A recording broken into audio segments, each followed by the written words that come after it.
New York City Comptroller John Liu.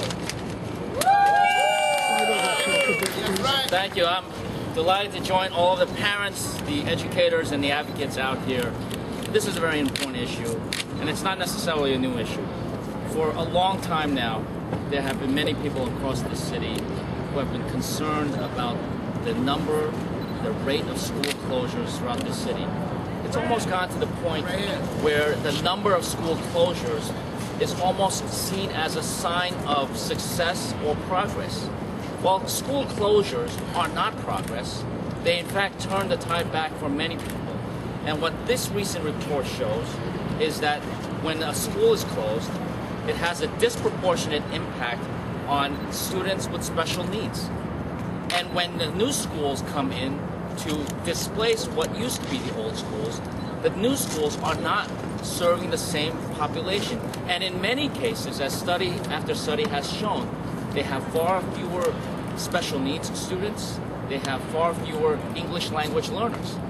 And so what we're calling upon the Department of Education to do today is to show us the results, show the public where the displaced students are going after their school, many of which have had long storied histories in New York City, have gone to. Where have those students gone?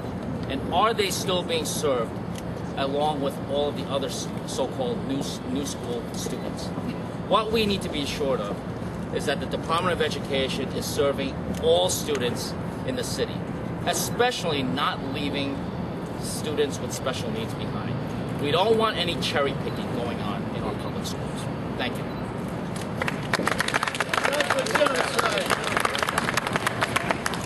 I would like to thank all the elected officials and concerned citizens who come out today. And I would like to at this time introduce former Controller, Mr. Bill Thompson. Thank you. I'm happy to stand here today with our parents, our advocates, colleagues in government, as we all express our concern about our children. And the question we're asking first is, where are our children? You know, the Department of Education and this administration seems to believe that the goal is to close schools under the guise of closing failing schools. The first thing, there are other things that can be done. Closing a school should be a last resort, not a first resort, and it's not a badge of success. But so many of our children with special needs, poor students, the question becomes, after they close and reopen these schools, where are our children? Where are they? Where have they gone? And the belief, and this is to quote the Board of Regents and others, it appears as if so many of them are being warehoused. And that's exactly it. So we're saying to the Department of Education, to this city administration, stop this dangerous shell game with our children. Stop shuffling them around. Let's work on strategies. As I said, closing the school at times, it's inevitable, but it's not a first strategy. And that appears as if this administration views it as a first strategy. It is not and shouldn't be used that way. Where are our children? Amen. I would like to also now bring up the very outspoken Manhattan Borough President Scott Stringer. Thank you very much. You know, the mayor is fond of saying, in God we trust, everyone else bring data. And that's what we're doing here today. We're bringing yet another report to the forefront that clearly shows that in communities across this city, children and communities are being left out of the education debate in this town. It's very easy to close a school. It doesn't take real leadership or a whole lot of smarts. You just put a padlock on the door and you throw away the history and the sweat equity of a community. It's a lot harder and a lot more difficult to actually create a school that works. And we have challenging schools, but we also need a DOE to meet that challenge. Right. And for too long, school closing has been the easy way out. And when we're saying elected officials, advocates, education experts, we're calling on the mayor of the Department of Education to take their game to the next level. Don't close schools, build communities with schools that already exist, where in some cases parents and leaders created the sweat equity and the work in those schools for decades. There are schools that people go by when they become lawyers, doctors, artists, community leaders, they go back and say, this is my school. I went here 20 years ago. I remember my teacher. That teacher taught me everything that prepared me for this day. And so it's no shock that when DOE comes rolling into a neighborhood to take out a school, there's going to be a backlash. And we have said time and time again, work with communities, work with teachers, work with parents. You can get your point across if you understand that mayoral control gives you an opportunity to work with people. And that's the conversation we are calling on the mayor and the chancellor to have. The problem with data today is that there's no rhyme or reason to their data. It used to be if a school got a C or a D or an F, that would be the rationale for closing a school. But now if a school gets a B or an A, depending on the politics of that school and that school district, suddenly that school will close as well. So this we have to understand that we cannot continue this. And I'm proud to be here in a way to showcase how ridiculous this is. This is the Groundhog Day movie. We're going to be back here next month. We're going to be back here in 6 months. The kids will not get any smarter. The system will not get any better. And how many months do we have to count till there's a new way to educate kids that meets the needs of communities, parents, and teachers, and the education system? I'm proud to be here today. Thank you.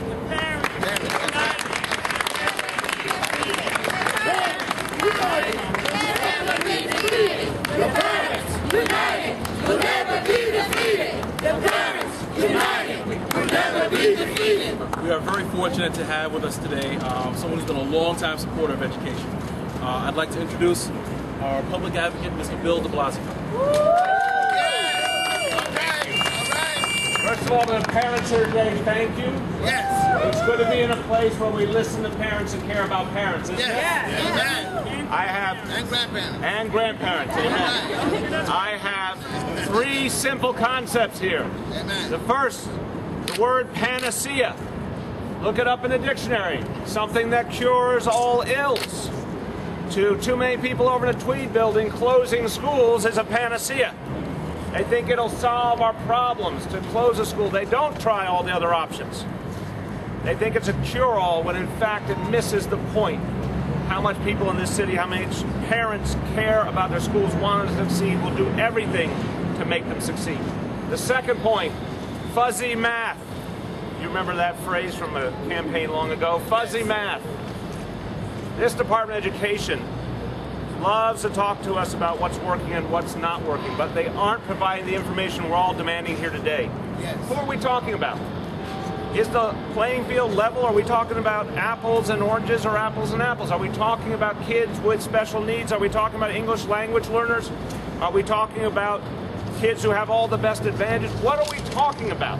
And if you can't show the people of this city what's happening, the truth, the details, if you're not willing to just come out and tell us what we're experiencing, why keep closing schools and claiming it's because you couldn't reach those kids? We need the facts. And we have every reason after 10 long years not to just listen to platitudes and promises. We need the facts. And we need them now. The third point, warehousing. This has become the byproduct of school closures. It's not a pretty word. It means we are treating our children like they're products on a shelf. It means we're treating them like they're things, not people. When we say we're closing a school, let's face it, there is more than a little collateral damage. There's a lot of kids who don't get an opportunity because they're in limbo. They're in those grades that are quote-unquote phasing out. Does anyone actually believe they get the attention they deserve? Do they get the attention that the new small school gets? No. We know they don't. But they're our children too. They deserve a right to a good education, and warehousing is becoming too much the norm, and we have to stop it. We're all united today. Yes, we are. We want the facts. Yes. We want to stop these trends that are hurting our kids. Yes, we believe there's a better way. Thank you. Amen. Yeah.